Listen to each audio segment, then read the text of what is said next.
Bonsoir, jeudi 4 janvier, bienvenue dans le 7-8 sur TV 78. Tout de suite, les titres de cette édition. Un début d'année dans le froid, après des températures plutôt douces pour la saison, les thermomètres vont descendre à partir de ce week-end dans les Yvelines et ils seront la semaine prochaine dans le négatif, les prévisions à suivre. Temps idéal donc pour rester au chaud et déguster une galette des rois ce dimanche à l'occasion de l'Épiphanie. Dans le département, c'est une boulangerie de Marly-le-Roi qui a hérité cette année du titre de meilleure galette frangipane yvelinoise. La maison Aelewin nous dévoile les secrets de fabrication. Et puis des nouveautés, une centaine de naissances en 2023. L'année a été riche au zoo Safari de Thoiry qui a enregistré l'an passé la venue de 500 000 visiteurs. À quoi s'attendre en 2024 pour l'un des sites touristiques les plus prisés sur le territoire? Interview dans cette édition. Et puis dans le 7-8, on vous donnera également des idées de sortie à faire dans les Yvelines ce week-end. Mais on commence tout de suite avec les informations à retenir de ce jeudi 4 janvier dans le département. Retour du froid, début des championnats de France de cyclisme sur piste ou encore un Yvelinois doyen de l'édition 2024 du Dakar. Mathilde Francou vous dit tout.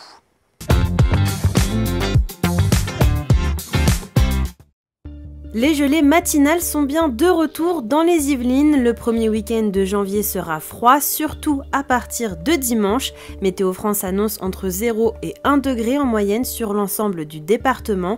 Mais c'est surtout la semaine prochaine que les températures vont chuter. Lundi, il fera jusqu'à moins 5 degrés à Rambouillet et Houdan, moins 4 degrés à Mantes-la-Jolie et Versailles. Et les températures continueront d'être négatives tout au long de la semaine. La raison, de l'air polaire en provenance d'Europe du Nord et de Russie se dirige vers la France. Alors petit conseil, couvrez-vous bien, écharpe, bonnet, gants seront de rigueur. Et le froid les fera peut-être partir. Les chenilles processionnaires se montrent exceptionnellement tôt cette saison dans les Yvelines. Habituellement, ces insectes ne sont visibles qu'au printemps, au mois d'avril, mais certains Yvelinois ont déjà constaté leur retour dans les forêts et les jardins. Pour rappel, ces chenilles sont urticantes et présentent un risque sanitaire important, avec notamment des démangeaisons, des réactions cutanées ou encore des allergies. Elles peuvent également être mortelles pour les chiens et les chats. Mais alors comment lutter contre leur prolifération? Si vous en voyez, rapprochez-vous d'un professionnel. Il pourra mettre en place un traitement phytosanitaire ou un piège autour du tronc d'arbre concerné. Du sport à présent et plus particulièrement du cyclisme. Jusqu'au dimanche 7 janvier, le Vélodrome national de Saint-Quentin en Yvelines accueille les championnats de France de cyclisme sur piste, une compétition importante juste avant les Jeux Olympiques de Paris 2024. Plus de 140 athlètes venant de toute la France vont se disputer les titres nationaux. Aujourd'hui avaient lieu les épreuves de poursuite par équipe mais aussi l'épreuve de vitesse pour les femmes. Demain, les coureurs s'affronteront sur l'Omnium, une compétition en 4 épreuves qui récompense le cycliste le plus endurant. Enfin, ce week-end auront lieu la poursuite individuelle, l'américaine, le keirin et la course au point. Le point d'orgue vendredi à 17 h pour l'épreuve de vitesse chez les hommes. Tous les jours, des médailles seront décernées. Enfin, on termine par une information insolite. Il a 77 ans et il sera pour la 32e fois au départ du rallye Dakar ce vendredi 5 janvier. Originaire de Chatou, Jean-Pierre Strugo est le doyen de la course. Il participe avec la Team MD Rallye Sport au volant d'un buggy. Pour en arriver là, il a fallu, comme tous les ans, franchir déjà un certain nombre d'obstacles.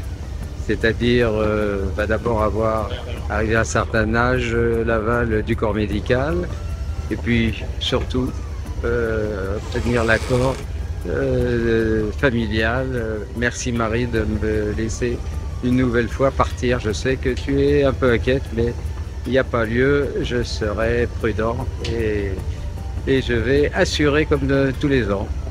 Le septuagénaire se prépare toute l'année à cette course mythique qu'il ne louperait pour rien au monde. Son objectif cette année, arriver dans les 30 premiers. Il faut croire que cette course dans le désert conserve.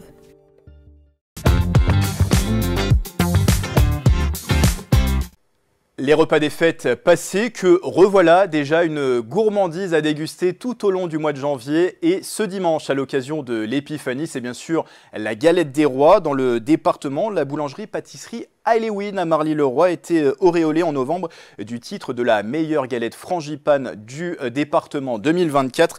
Gabriel Gontier est allé découvrir les secrets de sa fabrication.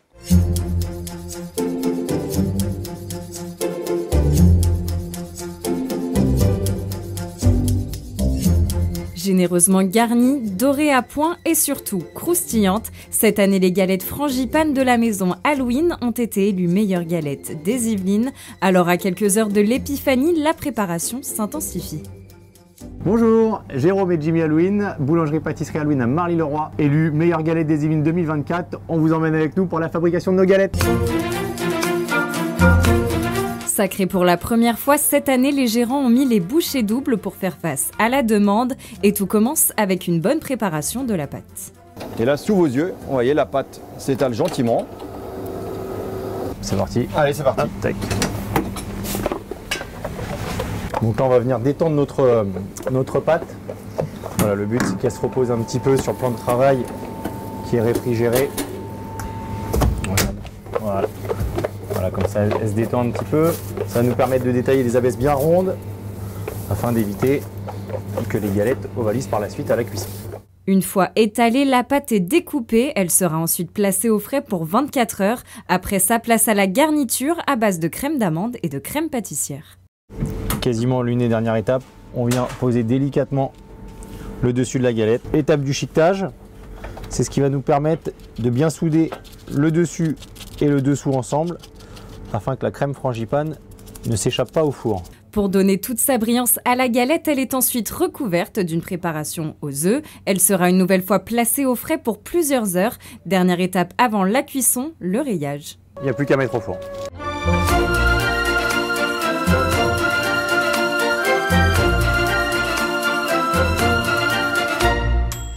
Et donc maintenant, place à la dégustation. Voilà, on va couper notre galette. C'est le résultat après la fabrication. Donc, vous voyez, bien garni. Et c'est notamment grâce à cette garniture que la boulangerie-pâtisserie a réussi à faire la différence, remportant 2 titres pour ses galettes. On a quand même cuit une vingtaine de galettes pour sortir vraiment les plus parfaites. Les critères de notation étaient la cuisson, la garniture, la décoration. Voilà, donc on a fait attention à tous les aspects, que ce soit notre rayage, voilà, un beau sirop pour faire briller la galette également. Grâce à cette récompense, les ventes devraient augmenter de 50%. Malgré son succès, le prix reste inchangé. Comptez 5 € la part pour savourer la championne des galettes yvelinoises. Et si vous n'avez pas envie de manger de galettes et que le froid ne vous fait pas peur ce week-end, Gabriel Gontier a sélectionné pour vous quelques idées de sortie à faire dans les Yvelines.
Alors que 2024 vient de débuter, regardons dans le rétroviseur pour voir ce qu'il s'est passé l'année dernière dans le département. Ce soir, le Zoo Safari de Thoiry fait le bilan de son année passée et parle des nouveaux projets pour l'année 2024. Interview Express.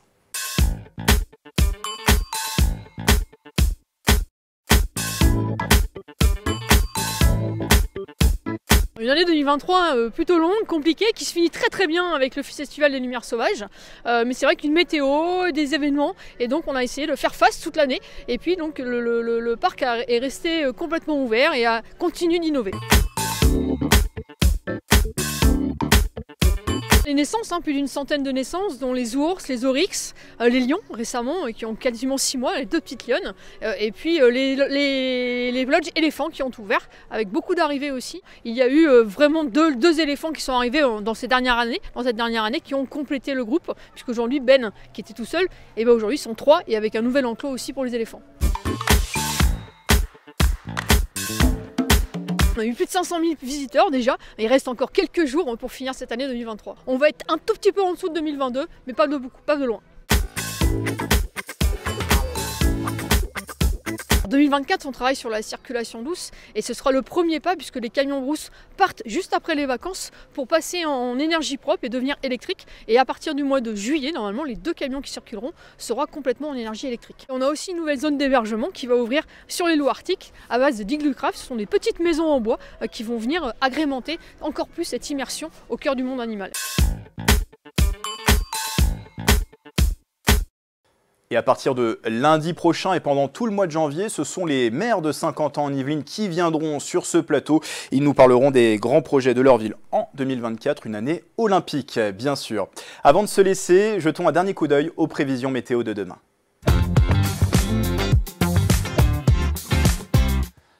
Comme nous vous le disions en début d'émission, les températures vont peu à peu baisser dans le département. À partir de ce vendredi, le temps sera tout de même sec dans les Yvelines. Le matin, comptez 6 degrés à Versailles et Mantes-la-Jolie, 5 degrés à Houdan et Rambouillet. L'après-midi, il fera jusqu'à 10 degrés dans la partie nord des Yvelines, 9 degrés sur le reste du territoire. Samedi, les maximales atteindront 6 degrés et des gouttes de pluie devraient tomber dans toute la moitié ouest du département. Seul le secteur de Versailles pourrait être épargné. Enfin dimanche, le temps redevient sec, mais il fera encore plus froid, des minimales à 1 degré et des maximales seulement à 3 degrés. Le thermomètre basculera dans le négatif à partir de lundi. Voilà, c'est la fin du 7-8. Merci de votre fidélité. C'est pour moi l'occasion de vous souhaiter une très belle année, que 2024 soit plein de bonheur, de réussite et avec une santé de fer, c'est le plus important. Le 7-8 revient dès lundi pour une nouvelle édition. D'ici là, passez un excellent week-end sur TV78.